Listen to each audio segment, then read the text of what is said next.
There's something people don't tell you about the person who checks the door 3 times before leaving, or who reads an email 4 times before hitting send. They're not broken. They're not anxious for no reason. And they're definitely not too much. In fact, psychology suggests that the people who double-check everything are wired in a way that most of us completely misread. And once you understand what's actually going on inside their minds, you'll never look at this trait the same way again. Today we're talking about the psychology of people who double-check, re-examine, and verify people who live with what many call OCD tendencies, not in the way pop culture jokes about it, but in the real, human, deeply understandable way. Because if this is you, or someone you love, what you're about to hear might finally make you feel seen. Number 1. Your brain is running a threat detection system that is simply more sensitive than most. Psychology shows that people with OCD-related patterns have what researchers call heightened threat sensitivity, meaning their nervous system is genuinely wired to notice danger faster and more intensely than the average person.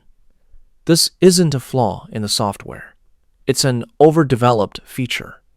Think of it like having a smoke detector with an extremely low threshold.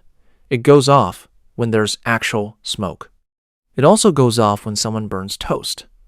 That's inconvenient, yes, but it also means you're almost never caught off guard. The person who checks the stove twice before leaving the house isn't being irrational.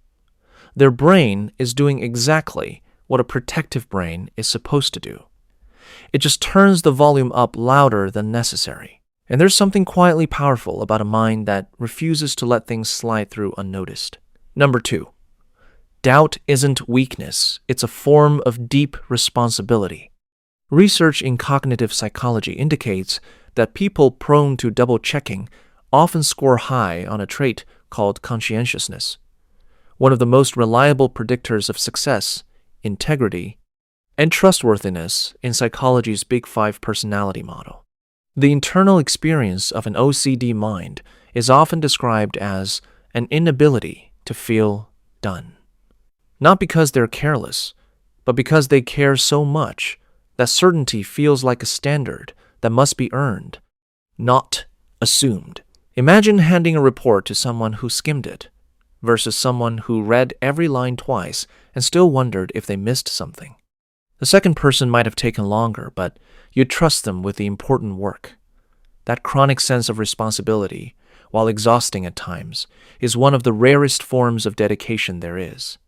Number 3. The checking is not the problem. It's a solution to an emotional experience most people don't understand. Here's what clinical psychology actually tells us. The compulsive checking behavior that defines OCD isn't random. It's a response to something called intrusive thoughts, unwanted, distressing mental images or fears that pop into the mind without invitation. These thoughts feel more real, more threatening, and more morally significant to the OCD-prone brain than they would to someone else. The checking is an attempt to neutralize that distress. It's a coping mechanism that developed because the emotional discomfort of uncertainty became genuinely unbearable. So when you see someone checking, rechecking, going back, doing it again, you're not watching someone being difficult. You're watching someone trying to self-soothe in the only way that feels reliable. That's not a character flaw. That's a person doing their best with a mind that demands more reassurance than most. Number 4. People who double-check are often running an invisible moral code that most people don't even register. Psychology research suggests that OCD tendencies are closely linked to an inflated sense of personal responsibility, the belief that if something goes wrong and you could have prevented it, that outcome is on you. This sounds heavy, because it is, but think about what it means on the other side of that coin. These are the people who show up, who follow through, who remember the details no one else thought to check, who would rather be late than wrong, and would rather be inconvenienced than let someone down. The colleague who triple-checks the spreadsheet. The parent who drives back to the school just to confirm their child got in okay. the friend who reads the text 3 times before sending because they don't want to be misunderstood. Every one of them is running on an internal ethical standard that says, the people in my life, the things I'm responsible for, they matter too much to leave to chance. Number 5. The exhaustion is real, and it deserves to be acknowledged. This is important. Psychology doesn't just recognize the strengths in this kind of mind, it also recognizes the cost. Living with constant doubt, constant re-evaluation, constant internal pressure to be certain is genuinely tiring. Research consistently shows that OCD spectrum experiences are associated with higher levels of mental fatigue, anxiety, and emotional depletion, not because these people are weak, but because they are working harder internally than anyone around them realizes. If you recognize this in yourself, that tiredness you carry, it's not you being dramatic. It's the natural result of a mind that never clocks out. And you deserve to have that acknowledged, not fixed, not minimized, just seen. Number 6. The brain can be taught a new relationship with uncertainty, and that changes everything. Here's what gives psychology real hope in this area.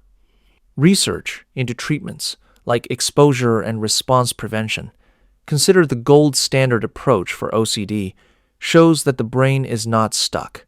The checking behavior is a learned loop, and loops can be gradually, gently interrupted, not by forcing yourself to stop caring, not by just relaxing, but by slowly, incrementally building a new tolerance for the discomfort of not knowing and discovering that the catastrophe you feared rarely comes. This doesn't mean the sensitivity disappears. It means you stop being ruled by it. And for many people, what remains after the anxiety softens is all that quiet care, that deep responsibility, that refusal to let things matter less than they do just without the cage around it. There's a version of this mind that isn't suffering.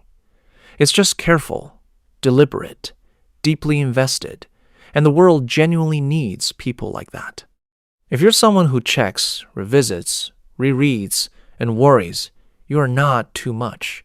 You are not broken. You are someone whose brain is trying very hard to keep the people and things you love safe from harm. That's a form of love, even when it doesn't feel like it. And if today's video helped you understand yourself or someone you care about a little better, consider subscribing. We post new psychology content every week, exploring the hidden patterns behind the way human beings think, feel, and connect. You deserve to understand your own mind, and that's exactly what we're here for.